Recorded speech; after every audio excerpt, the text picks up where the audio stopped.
água.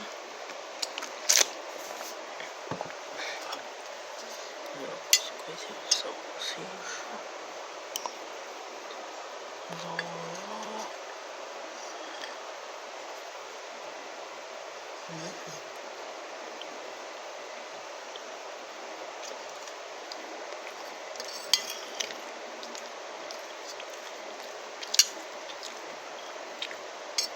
Um gosto diferente.